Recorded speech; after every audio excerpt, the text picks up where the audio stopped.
Hegra, also known as Mada'in Salih, is one of the most fascinating archaeological sites in ancient Arabia and is located in the heart of the Hijaz mountain range in Saudi Arabia.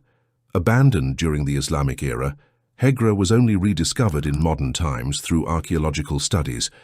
In Islamic tradition, Hegra, also known as Al-Hijr, is a place associated with the tribe of Thamud people and their prophet Saleh, who was the descendant of Prophet Noah, peace be upon both of them. Recognized by the UNESCO as World Heritage Site, the city of Al-Hijr, which means stone town, is mentioned in the Qur'an as the location of the Thamud people, who were known for carving homes and palaces from the mountains. The Thamud people were successors of the previous community called Ad. The prophet Saleh was sent to the Thamud people to guide them towards worshipping only one God, but they rejected his message, continued their transgression, and challenged him to split an enormous rock into two, and from inside should come an extremely large and attractive camel.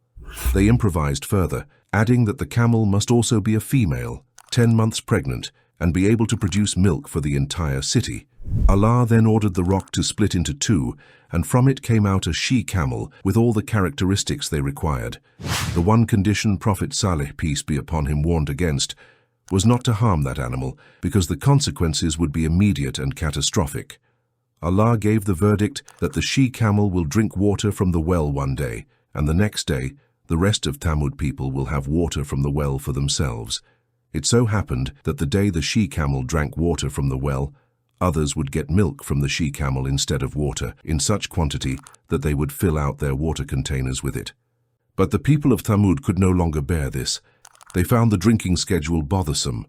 They asked for a massive camel, yet complained when it grazed and drank more than their own flocks. When the she-camel walked near the other animals, they would run away, frightened by its size and color, but deep down their hatred for the camel was beyond these superficial reasons. Fundamentally, the camel was a living symbol, a constant reminder of their persistent wrongdoings. They planned to kill it, and they did it.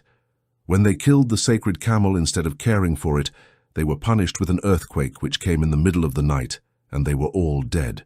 What remained were their huge and gigantic buildings and monuments they had made from mountains and hard rocks, as we can see their remains today. When Prophet Muhammad, peace be upon him, passed by this place while going for the Battle of Tabuk with his companions, they stopped there for a moment, and he narrated to them the story of Prophet Saleh and his people, and said to them, "Do not enter this city unless you enter weeping. But if you weep not, then do not enter upon them, lest you be afflicted with what they were afflicted with." In the early 1970s, an official fatwa from the Council of Senior Ulama, which is the highest religious body in the country, prohibited the visitation, development or excavation of the area of Hegra as a place of God's wrath against the people of the Prophet Saleh. This prohibition was based on the hadith we mentioned earlier. Today, these signs from God remain for us, not for enjoyment and entertainment or vacation, but a sign of the power of the Almighty Allah and a reminder of the consequences of transgression. May Allah grant us good ending. Thank you for your time. Assalamu alaikum.